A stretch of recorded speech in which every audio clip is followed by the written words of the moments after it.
فکر کن شب تا صبح سگ دو بزنی و کار و درس و زندگی، آخرش با بچه مردم مقایسه میشی. زندگی همه اون همینه. برو.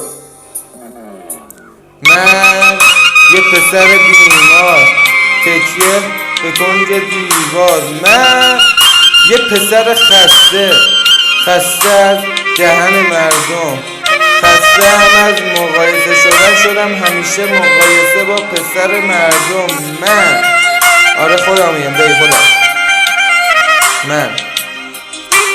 من یه خل بد صدا، من به گل یه سر صدا، من باید محکم بمونم، باید با صدای محکم بخونم، باید با این ذهن خستم بخونم، نخونم میبازم، به بازم میسازم. آره به بازم میسازم دنیای قشنگتر از قبل. چیه خیال کردی میبازم؟ چرا همش ما ببازیم؟ چرا همش ما مقایسه شیم؟ من 100 بارم که ببازم بالاخره یه بارشو میسازم. برو بریم. من اومدم دنیا فقط واسه مقایسه؟ نه. فقط واسه مبادله؟ نه. فقط واسه مبارزه؟ نه. من اومدم واسه ادامه این نسل.